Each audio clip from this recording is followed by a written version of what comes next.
Assalamualaikum warahmatullahi wabarakatuh. Terima kasih Bu, kita lanjutkan kembali pelajaran kita mengenai hari ini pelayanan disabilitas berat di masyarakat. Sebelumnya tadi kita sudah bagi kelompok, setiap kelompok terdiri dari 4 orang tadi. Masih ingat ya Bu ya? Untuk kelompok-kelompoknya kita membentuk kelompok lagi. Kemudian buka buku pintarnya Bu ya. Silakan ibu-ibu berdiskusi apa yang dalam peta peduli kita. Buka halaman Bu ya. Ya, sudah Bu ya, buka halaman buku pintar. Oke. Ya. Di sana ada peta peduli. Ibu silakan berdiskusi untuk kelompok, ada kelompok 1, 2 dan 3. Ada 3 peta peduli ya Bu ya. Silakan Ibu diskusi terlebih dahulu, nanti setelah 10 menit kita bahas bersama-sama. Baik Bu, sudah Bu? Ya, untuk yang kelompok 1, apa isi dari peta peduli, maksudnya itu apa? Silakan Bu. Ibu Yuni ya, Ibu Yuni. Silakan Ibu Yuni.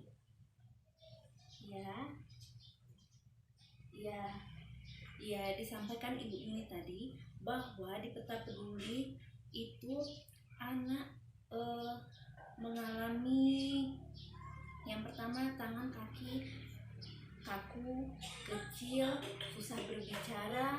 Apa yang dilakukan Bu? Itu termasuk disabilitas. Kemudian di kelompok 2 hidrosepalus. Iya, yang di kelompok 2 hidrosepalus ya Bu. Ya, apa itu Bu hidrosepalus Bu? Kepalanya besar, kemudian susah berbicara, susah untuk melakukan aktivitas. Untuk kelompok 3 bagaimana Bu? Apa yang tadi Bu yang disampaikan oleh Ibu?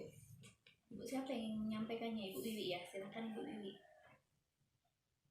Ya, terima kasih buat ibu-ibu dari kelompok 1, 2 dan 3. Yang untuk kelompok 3 tadi itu adalah penyakit paraplegia. Karena kecelakaan jatuh, tulang punggungnya itu tidak berfungsi ya, karena ada bermasalah tulang punggung sehingga dia tidak bisa melakukan aktivitas seperti biasanya.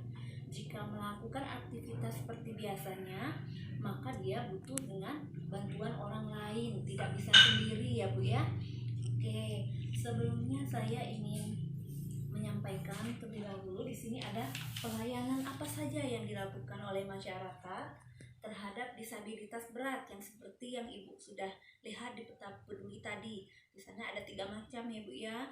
Ada yang hidrosepalus, kemudian ada paraplegia ya Bu.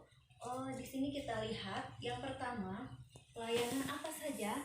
Yang pertama, memudahkan penyandang disabilitas dalam pembuatan akte kelahiran, KTP, BPJS Kesehatan. Di sini jelas sekali bahwa untuk penyandang disabilitas berat kita harus memudahkan bagi memberikan pelayanan dengan mudah kepada disabilitas berat dalam pembuatan akte dan BPJS. Oke, kemudian memberikan informasi terkait dengan akte kelahiran ataupun KTP dari pihak RT RW kelurahan.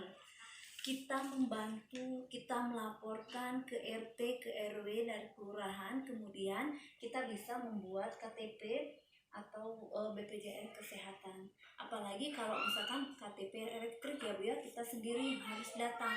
Nah, kita dimudahkan bagaimana caranya agar penyandang disabilitas dimudahkan dalam pembuatan KTP. Kemudian memberikan kemudahan penyandang disabilitas berat untuk menggunakan sarana atau prasarana umum di masyarakat, misalkan masjid, musola, gereja yang dapat dilakukan oleh disabilitas berat ya Bu ya. Parkir tempat umum. Mengapa kok masjid, musola itu kita harus memberikan sarana seperti itu? Mereka juga memiliki hak yang sama. Mereka mau beribadah, kita jangan kucilkan ya Bu ya. Kita tidak boleh mengucilkan orang yang penyandang disabilitas. Kemudian pintu mudah dibuka, ditutup, kita memberikannya Bu ya pelayanannya. Kemudian pembuatan toilet khusus untuk disabilitas berat. Mengapa seperti itu Bu? Karena Kalau disabilitas berat seperti misi jongkok itu kan sangat sulit. Di sana kita memberikan fasilitas yang untuk disabilitas, misalkan misi duduk. Jadi mereka ketika BAB tidak kesulitan.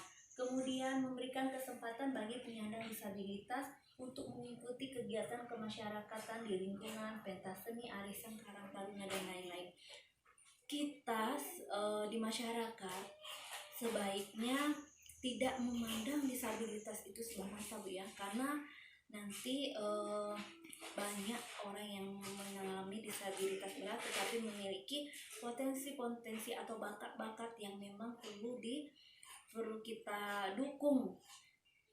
Misalkan dalam mengikuti kegiatan kemasyarakatan di sini pentas seni, kita libatkan saja seperti disabilitas. Apa sih yang bisa mereka buat, misalkan sambil berbaring, misalkan dia membuat apa. Jangan kita maksud saya tidak boleh kita memandang mereka itu orang itu tidak bisa apa-apa. Kita lihat apa sih yang dimiliki oleh potensi dari disabilitas berat. Kemudian memberikan informasi jika terdapat keluarga penyandang disabilitas memerlukan informasi rujukan dinas sosial, lembaga masyarakat, dan puskesmas. Kita memberikan informasi kepada keluarga maupun tetangga kita. Misalkan itu disabilitas berat, kita berikan. Kalau dia sakit, oh ya silahkan ke puskesmas. Kalau tidak kita bantu, kita datangi puskesmas, Bu, orang ini disabilitas berat. Karena tidak memungkinkan untuk datang ke puskesmas, kita minta orang yang puskesmas datang ke rumah disabilitas. Nah, dari situ saya ingin menyampaikan, Bu ya, bahwa kita harus menghargai penyandang disabilitas berat, tidak mengucilkan ya Bu ya, tidak memandang mereka rendah, karena mereka juga memiliki hak yang sama dengan kita. Hanya saja secara beraktivitas mereka beda, mereka harus ada bantuan orang lain. Di sini saya akan memutarkan film kepada ibu-ibu. Setelah nanti kita memutarkan film, ibu-ibu bisa ambil apa sih sebenarnya yang ada dalam film tersebut, apa yang kita bisa ambil, apa yang kita bisa ngerti ya.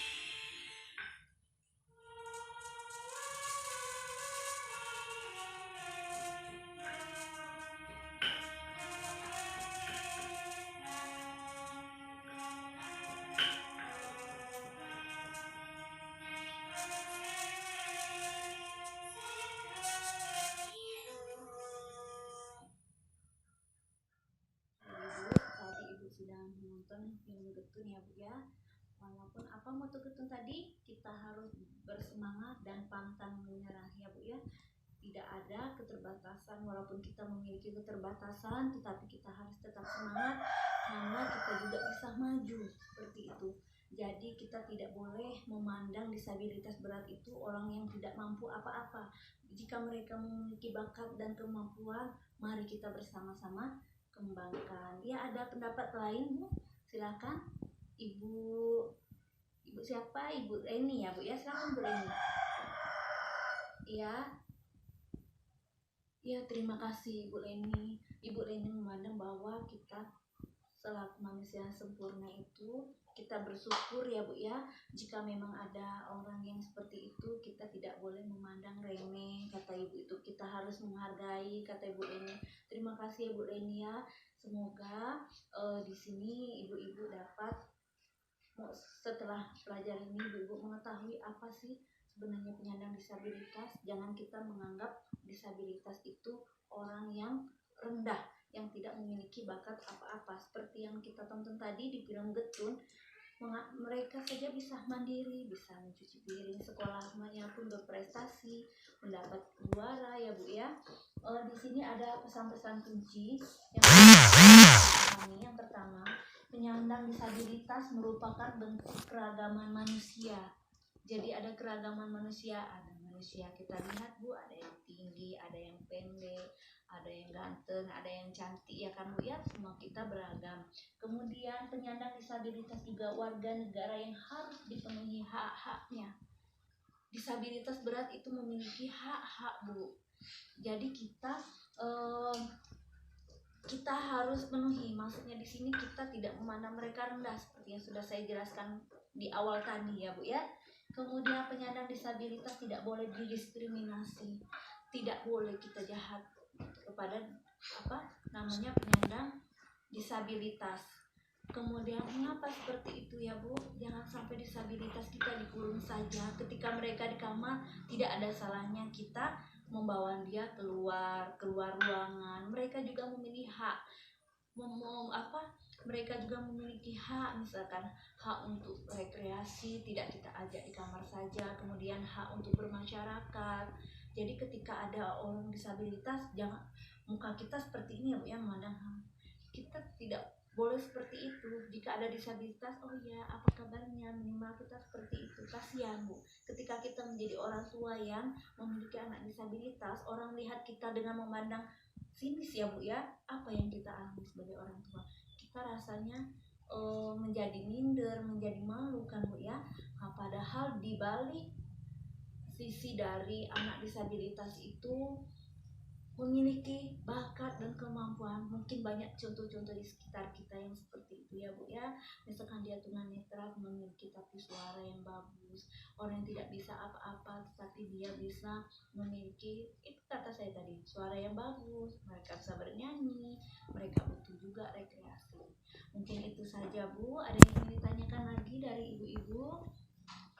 Saya harap ibu-ibu kedepannya nanti setelah kita belajar ini, ibu-ibu dapat melakukan di sekitar kita, misalkan ada di keluarga, di masyarakat, maupun di lingkungan sekitar kita Bu. Mari kita hargai penyandang disabilitas berat. Jangan kita memandang rendah, kita mengucilkannya, karena mereka juga memiliki hak yang sama, hak diperlakukan sama dengan orang yang normal seperti kita.